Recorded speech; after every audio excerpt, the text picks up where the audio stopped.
अच्छा ये केड़ा पिंड पैंदा? मोहम्मदाबाद।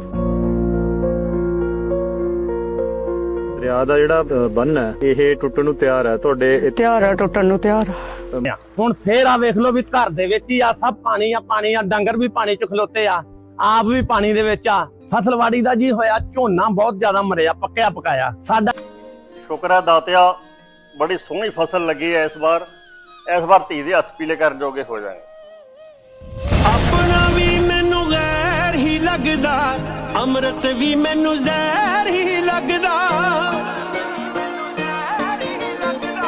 ਤੈਨੂੰ ਤਾਂ ਨਿਰਵੈਰ ਨੇ ਕਹਿੰਦੇ, ਤੂੰ ਵੀ ਕੱਢਿਆ ਵੈਰ ਹੀ ਲੱਗਦਾ।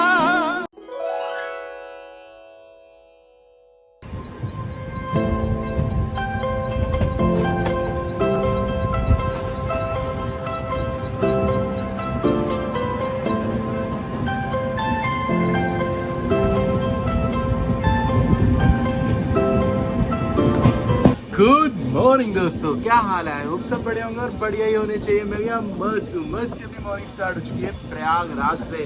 हम यूपी के अंदर एंटर कर चुके हैं। बाय द वे मैं काफ़ी टाइम बाद मतलब ये जो ट्रेन है अपनी नॉर्थ ईस्ट एक्सप्रेस, इसमें जर्नी कर रहा हूँ और ये जेनुअनली ब्रह्मपुत्र से काफ़ी ज़्यादा बढ़िया है। मैं नॉर्मली ब्रह्मपुत्र में ट्रैवल किया करता था, मैं सोचता था शायद उसमें भीड़ कम होती होगी क्योंकि बहुत स्लो चलती है ना, इसलिए। पर असलियत में नॉर्थ ईस्ट एक्सप्रेस में भीड़ कम होती है क्योंकि ये ना रात के टाइम पे ना बिहार को पूरा क्रॉस कर देती है, इस वजह से इसमें ट्रैफिक बहुत कम रहता है भाई। और इवन पूरी रास्ता हमारा इजीली कंप्लीट हो चुका है। ट्रेन की स्पीड भी आप चेकआउट कर सकते हो, हर जगह ऑन टाइम पहुंच रही है बिना किसी दिक्कत के। काफ़ी मस्त सा सफ़र चल रहा है। आज मैं अपने घर भी पहुंच जाऊंगा रात तक। कल मैं चढ़ा था नॉर्थ ईस्ट से, कितना दूर पड़ता है भाई गुवाहाटी, और आज शाम को मैं दिल्ली पहुँच जाऊँगा भाई। काफ़ी ज़्यादा खुश हूँ, एक्साइटेड हूँ घर वालों से मिलने के लिए। अभी कोई स्टेशन विशन आता है तो बाहर उतरेंगे कुछ खाने के लिए भाई। आहा, ये व्यू चेकआउट करो। लगातार यूपी साइड में भी ना बारिश हो रही है, इवन आगरा, दिल्ली, हर जगह बारिश हो रही है भाई, नॉन स्टॉप। मौसम यहाँ भी इतना बेकार नहीं है, मीठा मीठा ठंडी ठंडी हवा चल रही है, बढ़िया वाली। चलो मैं अपनी सीट पे चलता हूँ। पता चले गेट पे खड़ा रहा तो कोई ऑफिसर आके बोलेगा गेट पे खड़ा होना सेफ नहीं है, जाओ अंदर बैठो, इसलिए पहले चल लेता हूँ किसी टोकने से। तो यहाँ अपने फ्रूट्स काम आ रहे हैं जो कि मैंने गुवाहाटी से लिए थे खाने के लिए, काफ़ी मस्त हैं। थोड़ा थोड़ा इन्हें खाते रहते हैं, पेट पूजा हो जाएगी। सुबह early in the morning breakfast तो किया नहीं है, और ब्रेकफास्ट के जो ऑप्शन भी आ रहे थे इतने कुछ खास नहीं थे, तो मैंने सोचा चलो फ्रूट्स रखे हुए उन्हें ख़त्म करते हैं। इसलिए मैं अपने साथ कुछ कुछ चीज़ें लेके चढ़ा हूँ ट्रेन के अंदर, ताकि वो चीज़ें खा सकूँ, कोई दिक्कत ना पड़े, बाहर का सामान लेने की ज़रूरत ही ना पड़े। पर तब भी मन कर जाता है बाहर का सामान लेने का, उससे रोक नहीं पाता हर कोई।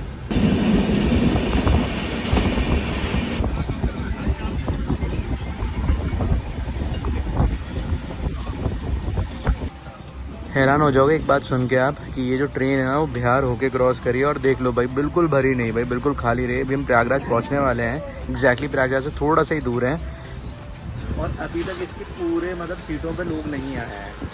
मतलब कल से अभी तक चलिए आधी से खाली चल रही है भाई। तो one of the best train कह सकता हूँ मैं नॉर्थ ईस्ट जाने के लिए, और वो भी इन द बजट, मतलब ज़्यादा खर्चा नहीं आता है। अगर आप AC जाते हो तो 2200 पर पर्सन, और अगर आप नॉन AC जाते हो तो 700 पर पर्सन। वो भी अगर आप तत्काल में करते हो तो 1000 रुपये पर पर्सन। तो ऐसा होता है पूरा टोटल खर्चा। इवन अगर आपने पहले से प्रिपेयर होकर AC टिकट भी बुक कर ली थी ना तो 1800 रुपये पड़ती है, तो है तो सस्ती ही काफ़ी, वो भी काफ़ी लंबे एरिया के अंदर। ऑन एन एवरेज बता दूँ तो 2000 किलोमीटर का पूरा हो जाएगा एरिया। ऑन एवरेज अगर बाइक से ट्रैवल करेंगे तो 2000 किलोमीटर हो जाएगा भाई पूरा एरिया, और काफ़ी ज़्यादा लंबा डिस्टेंस होता है। इतने लंबे डिस्टेंस को अगर आप बाइक चलाओगे तो बीच में कुछ ना कुछ ख़राब हो जाएगा, उसे सही कराने में अलग खर्चा होगा भाई। तो काफ़ी बढ़िया रहता है ट्रेन में जर्नी करना। साथ में नींबू चाय भी मिल जाती है पीने के लिए, है ना मस्त।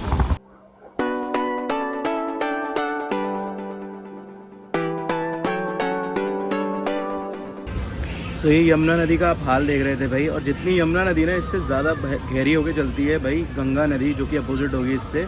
और प्रयागराज के जस्ट ऊपर से अभी हम निकल रहे हैं, ये पूरा प्रयागराज है। यहाँ भी पूरा एक महीना रहा हूँ मैं इसी साल की जनवरी में। काफ़ी ज़्यादा मस्त सिटी थी, पर जो महाकुंभ में इस सिटी का हाल होता है वो बड़ा ख़तरनाक होता है। हमेशा से मैं इस ब्रिज के नीचे से निकला करता था, पर आज ऊपर से निकलते हुए पूरा ब्रिज को देखा मैंने तो काफ़ी ज़्यादा अच्छा लग रहा था। रिवर बहुत विकराल रूप में, इतना विकराल रूप में ना महाकुंभ के टाइम पे भी नहीं थी जितनी इस टाइम है।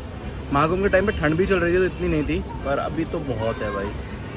बाकी चेकआउट करो, बाहर का व्यू काफ़ी मस्त सा है। बस थोड़ी देर में पहुँचने वाले स्टेशन।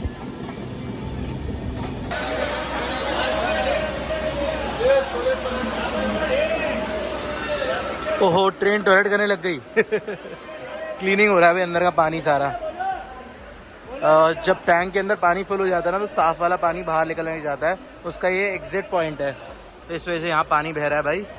बाकी चेकआउट करो, ये अपनी ट्रेन पहुँच चुकी है प्रयागराज। ये भैया ने केला नीचे फेंक दिया, ओहो गलत काम कर दिया इन्होंने। बाय द वे में चलते हुए पेंट्री कार तक जा रहा हूँ, पेंट्री कार में बैठ के आराम से खाना वाना खा लूँगा भाई।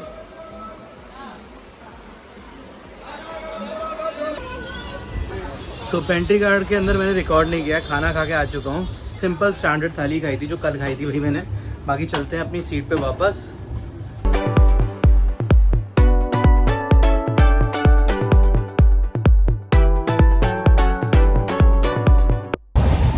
भाई आप हैरान हो जाओगे इस ट्रेन की स्पीड सुन के। मैं इस वक्त देख रहा बाहर बहुत तेज़ चल रही थी ट्रेन, फिर मैंने चेक किया कि स्पीड क्या है भाई। एक मेरे पास ऐप है जिसके थ्रू मैं ट्रेन की स्पीड चेक कर सकता हूँ या किसी भी व्हीकल की स्पीड चेक कर सकता हूँ, और अभी देख के मैं हैरान हो चुका हूँ भाई। नॉर्मली वंदे भारत इस स्पीड में चलती है जिस स्पीड में ये ट्रेन दौड़ रही है, और इस रूट में ना पटरी बहुत अच्छी है, प्लस इस ट्रेन का ना जर्नी काफ़ी लंबी है। प्रयागराज से लेके दिल्ली तक बहुत कम स्टॉपेज हैं, तो उसकी वजह से स्पीड चेकआउट करो भाई। ये देखो भाई 127 किलोमीटर्स पर आवर की स्पीड पे दौड़ रही है ट्रेन, काफ़ी ज़्यादा तेज़ दौड़ रही है। सही है यार, ऐसे तो हम जल्दी पहुंच जाएंगे और बढ़िया है। बाय द वे ये बेस्ट ट्रेन थी मेरे को अभी तक की जितनी भी नॉर्थ ईस्ट में ट्रैवल करने में लगी, क्योंकि अभी तक भरी नहीं है। मैं अभी भी आपको दिखाऊंगा, बिल्कुल खाली पड़ी है। ये देखो यहाँ पे भी खाली है पूरी, और वहाँ देखो आगे भी पूरी खाली है, सारी ट्रेन खाली पड़ी हुई है। बहुत कम लोग ही जर्नी कर रहे हैं भाई, लगभग खाली ट्रेन चल रही है पूरी। आराम से बैठ के जाओ, कोई टेंशन नहीं है। वैसे ब्रह्मपुत्र में इतनी देर में तो इतने लोग भर जाते थे जिसकी हालत बुरी हो जाती थी, और इवन इस टाइम पीरियड में वो बिहार के अंदर चल रही होती थी, तो मतलब नेक्स्ट डे बिहार के अंदर ही रहती थी, तो उधर से और लोग भी चलते थे लोकल वाले, तो वो चढ़ जाते थे, इसलिए भी भीड़ हो जाती। यूपी साइड में कोई भी नहीं चढ़ रहा भाई, लोकल वाले भी। चलते चलते अपनी ट्रेन कानपुर पहुंच चुकी है भाई। ये रहा कानपुर का स्टेशन। धूप खतरनाक वाली है भाई इसके यूपी के अंदर भाई। ये मेरा स्टेट है, काफ़ी मस्त ब्राइट सा गर्मी काफ़ी है लेकिन। मैं देखिए चेकआउट करो, ये रही अपनी ट्रेन ऑन टाइम चल रही है, और यहाँ देखो सिर्फ ज़्यादा से ज़्यादा यहाँ चेकआउट करो सिर्फ 6 मिनट लेट चल रही है। अगर ऐसी चलती रही तो ऑन टाइम पहुँच जाएंगे हम दिल्ली भाई 9 बजे के लगभग। बाय द वे ये ट्रेन वैसे तो सही है, पर अगर लेट हो जाए, रात के 1-1:30 बज जाए, तो पब्लिक ट्रांसपोर्ट दिल्ली के अंदर बंद हो जाता है, फिर खतरनाक सीन हो जाएगा भाई। एक चीज़ मुझे फील की लास्ट रिग्रेट बस यही है, अगर आपका घर आनंद विहार से, जैसे मेरा द्वारका बहुत दूर घर है, तो मेरे लिए थोड़ी दिक्कत वाली ट्रेन रह सकती है फिर। पर हाँ, अगर मैं इससे टूंडला तक जाऊँ तो शाम के 7 बजे या 6 बजे छोड़ दे रही है, काफ़ी बढ़िया है भाई, कोई बुरा नहीं है।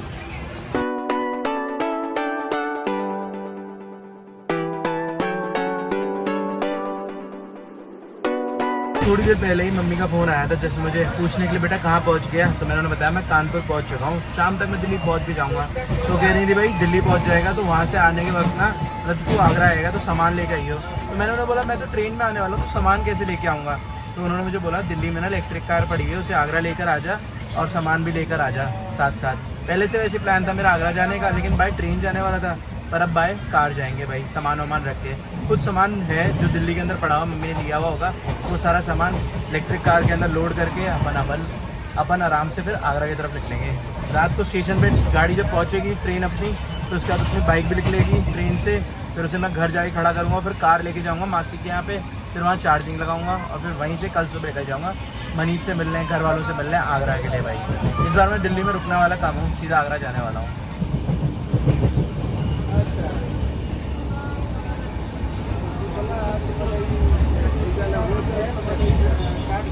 अरे बाप रे, कैमरे के चक्कर में बैठी हुई थी, जैसे ही मैंने बातें करी ना तभी मेरे को देख रही थी, और फिर एकदम से इसने यही कलामंडी मारी।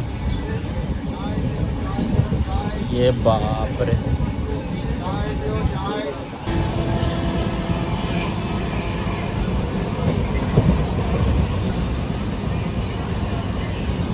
देखा जाए तो अपने देश के पास टैलेंट तो बहुत है, पर टैलेंट यूज़ गलत जगह पे हो रहा है भाई, बस यही है।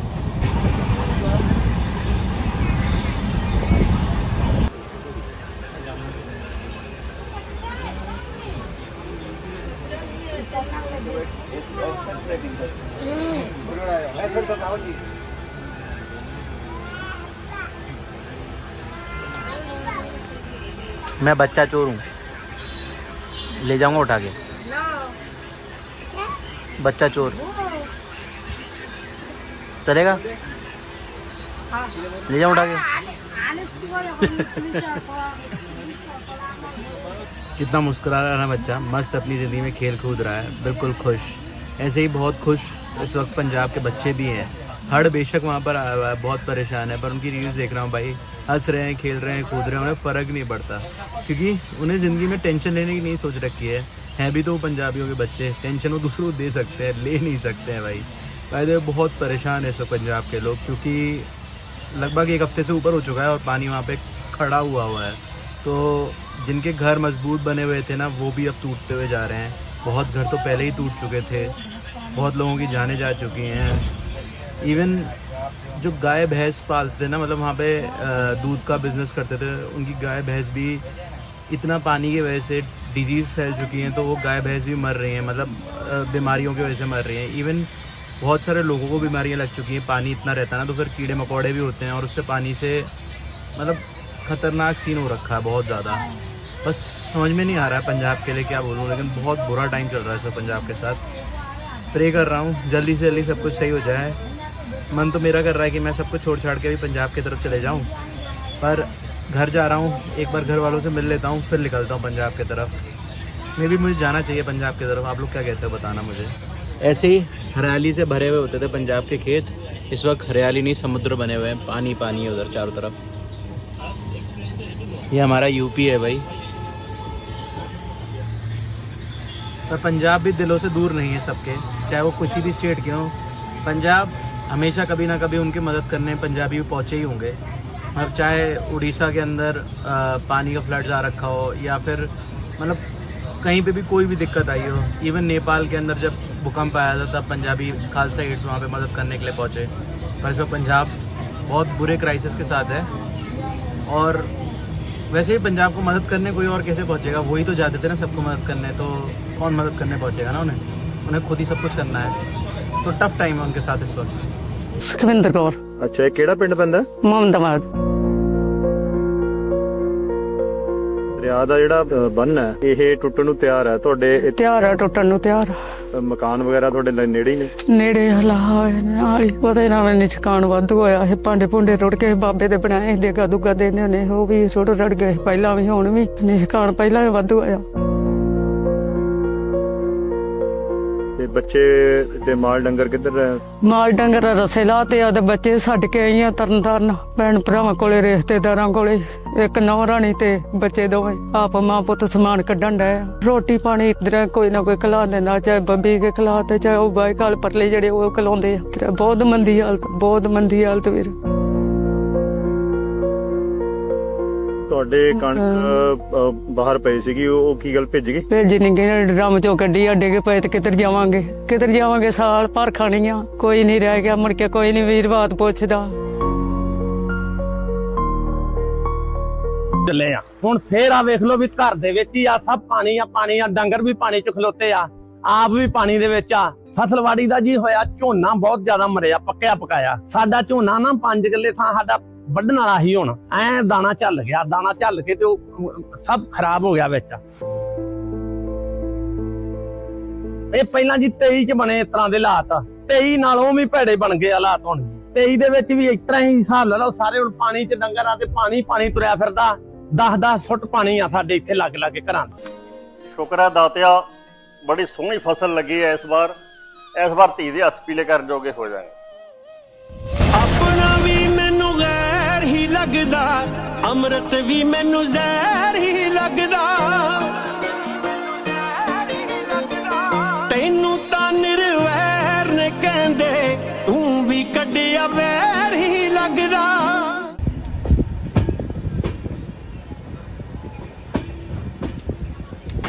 तो रात का टाइम हो चुका है भाई, अंधेरा हो चुका है पूरा, और यहाँ मेरे पास कुछ मौसमियाँ हैं 2 पड़ी हुई, इन्हीं से मुझे अभी काम चलाना, क्योंकि रात के टाइम में घर भी पहुँच जाऊँगा। घर पे पहुँचने का टाइम होगा रात में समवेयर अराउंड 10-10:30 बजे लगभग। तो मैं सोच रहा हूँ घर पहुँच के खाना खा लूँगा। ट्रेन के अंदर खाना पूछने भी तो नहीं आ रहे हैं लोग, ट्रेन लगभग खाली हो चुकी है, और ट्रेन वालों को शायद ये लगता होगा कि सब लोग 10 बजे के आसपास घर पहुँच जाते हैं, तो घर पहुँच के खाना पसंद करते होंगे लोग। और जितने लोग गुवाहाटी से बैठे होंगे ना, 2-3 टाइम तो वो ट्रेन में खा ही चुके हैं। अब उनका भी मन कर रहा है घर पहुँचे घर का खाना खा लें। तो इसलिए भाई मैंने भी सोचा चलो घर पहुंचने वाले तो घर का खाना खाएंगे आराम से। अभी ये मौसमी खा लेते हैं और थोड़ा सा पेट को ना उल्लू बना देते हैं, ताकि उसको पता लगे कि हाँ थोड़ा बहुत खाना मिला है और थोड़ी एनर्जी दे दे वो हमें, और फिर चलते रहें। और जैसे ही घर पहुँचे तो घर पे बढ़िया भर पेट खाना खाएंगे, कोई टेंशन नहीं है।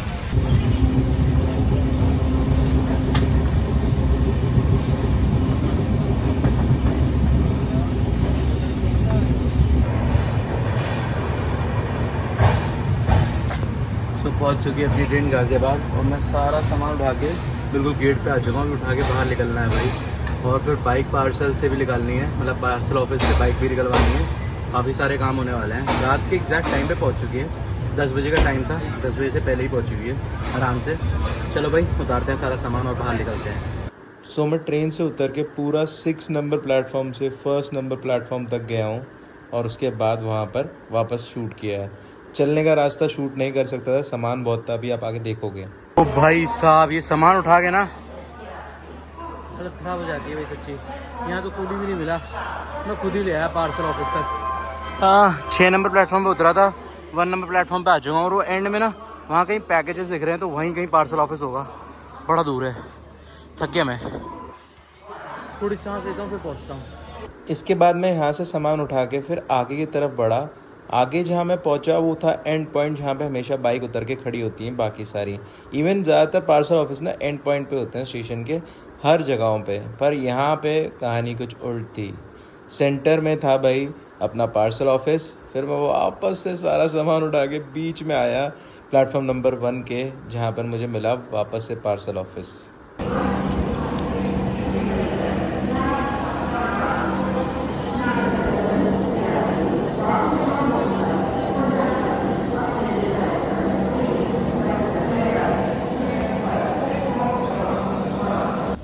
इतना परेशान मैं आज तक नहीं हुआ भाई। ट्रेन से उतर चुका हूँ, लगभग मुझे 1 से 1.5 घंटा हो चुका है।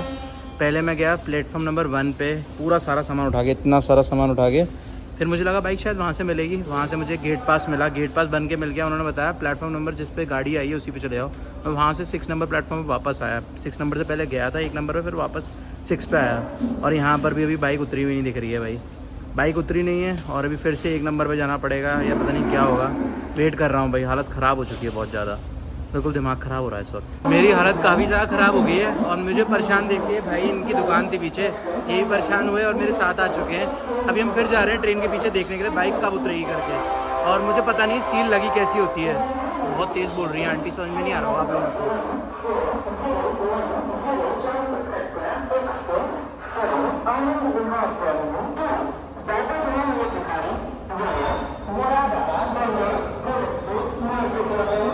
तो मैं इस वक्त बड़ा परेशान हो चुका हूँ भाई। मेरी गाड़ी मुझे समझ में नहीं आ रही है कहाँ पर।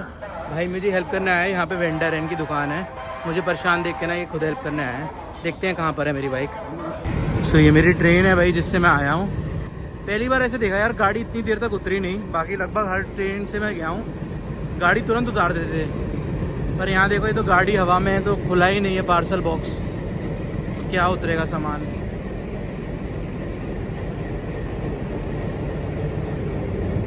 खुला ही नहीं है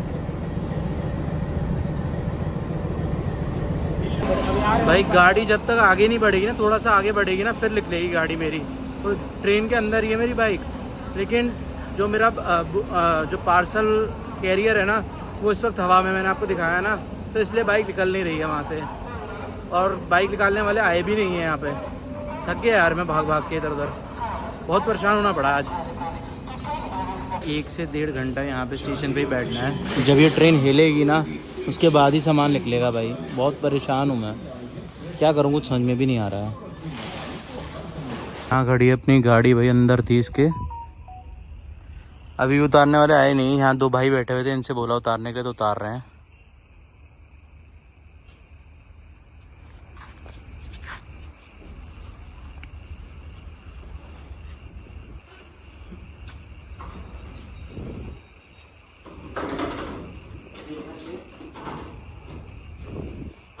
ऐसा पहली बार देखा भाई, किसी स्टेशन में पार्सल वाले आए ही नहीं गाड़ी को उतारने के लिए। खुद उतार रहा हूँ, खुद सब कुछ कर रहा हूँ। पहली बार देखा भाई ऐसे होते हुआ।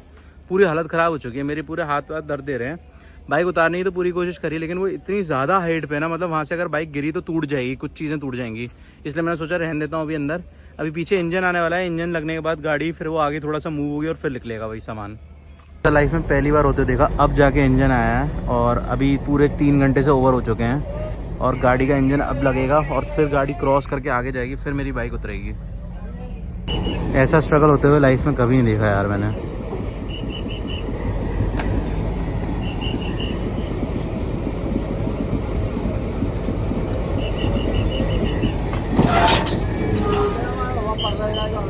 पूरे 3.5 घंटे बाद मुझे गाड़ी बाहर मिली है और रात के 1:30 बज रहे हैं। इस टाइम पे मेरे घर में सब सो रहे होंगे भाई, और मैं अभी घर की तरफ जा रहा हूँ। काफ़ी थक चुका हूँ, वैसे तो मैं आपको पूरी सिचुएशन समझा ही चुका हूँ, पर बहुत बुरी हालत हुई आज मेरे साथ। बड़ा परेशान हुआ हूँ आज, समझ में नहीं आ रहा था, बार बार एक ही जगह पे चक्कर काटता रहा हूँ पर कोई जवाब ही नहीं दे रहा था। मतलब जिनको पता भी था ना, वो जानबूझ के जवाब नहीं दे रहे थे, ऐसी हरकतें कर रहे थे कि उन्हें पता है कि उनकी गलती है, उन्होंने गाड़ी आगे नहीं लगवाई है, पीछे रह गया है, या जिसने उतारनी है वो ये नहीं बता रहा कि मुझे उतारनी है। मुझे दिख गए थे वो सारे लोग, लेकिन बाद में वो लोग अपने आप उतारने आए, लेकिन उससे पहले तक उन लोगों ने, किसी ने भी नहीं बताया कि हम लोगों ने उतारनी है, पर अभी आप आराम कर लो, थोड़ी देर बाद उतार लेना। मतलब इतने निर्दयी कैसे हो सकता है आदमी ना, बस वो वाली बात है। तो पता है पेट्रोल तो खाली करके चढ़ाई थी हमने और गाड़ी के अंदर बिल्कुल भी पेट्रोल नहीं था। एक अपने ओला उबर वाले भैया हैं, उनकी हेल्प के थ्रू उनकी गाड़ी से पेट्रोल निकाल के अपनी गाड़ी में डाल रहे हैं, फिर यहाँ से पेट्रोल पंप तक तो कम से कम चले जाएगी। थैंक यू भैया।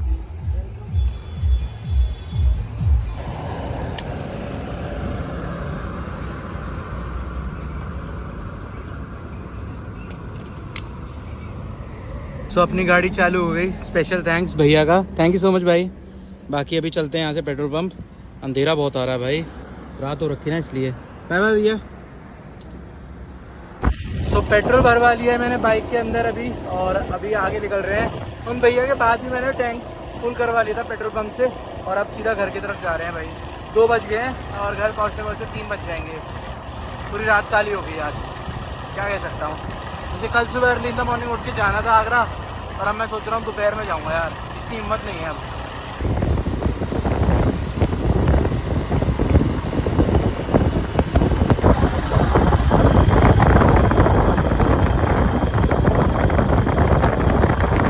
सुबह के बज चुके हैं 3 और अब जाके मैं घर पहुँचा हूँ। मैं आप लोगों को बता दूँ, मैंने रात का खाना खाया नहीं है और अभी सुबह के 3 बजे जाके खाना खाने वाला हूँ। ये रात का खाना सुबह का खाना होने वाला है। भूख बड़ी ज़ोर की लगी है, अंदर की आंतें वातें भी कट रही हैं इस वक्त, बहुत तेज़ भूख लगी है, हिम्मत नहीं है और बात करने की। वीडियो एंड कर रहा हूँ यहाँ पे।